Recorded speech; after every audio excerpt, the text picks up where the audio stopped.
ఇస్తున్నావు అక్కడ? ఫ్రీగా ఎందుకు ఇస్తున్నా? ఏమి ఇప్పుడు మన లింగం నేను అమాయకుడా? అపర్ణ వాళ్ళు చేతకాని వాళ్ళ?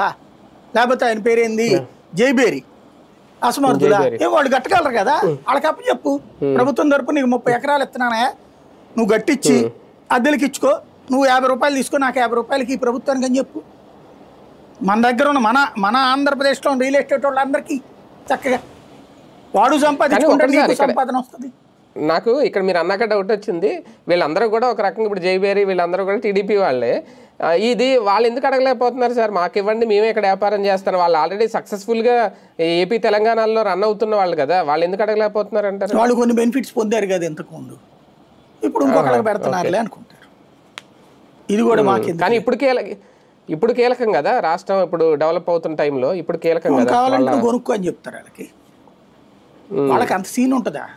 సొంత పార్టీ వాళ్ళు అయినప్పుడు బేసిక్గా మేము సంపాదించుకున్నాం పార్టీని పెట్టుకుని వాళ్ళు కూడా సంపాదించుకుంటారు అనుకుంటారు అంతే కదా. ఇప్పుడు రాజశేఖర రెడ్డి హయాంలో జగన్ మీద వచ్చిన కేసులో one of the Hindu projects, నేను ఆ రోజున కూడా ఇదే మొక్కడిగా.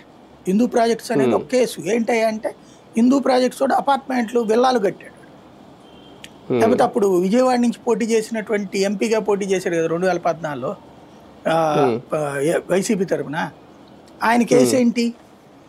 విల్లాలే కదా కట్టుకుని అమ్ముకున్నది, అందులో కొన్ని విల్లాలు వీళ్ళకి ఇచ్చారనే కదా కేసులు. మరి ఏంది అది? ఇవన్నీ ఎవడి సొమ్ము ఎవడికి రాసి ఇచ్చేస్తున్నారంటే ఈ దేశంలో ఓ పద్ధతి లేదు, పాడు లేదు. కోర్టులకైనా సరే ఏం మోసం చేస్తారంటే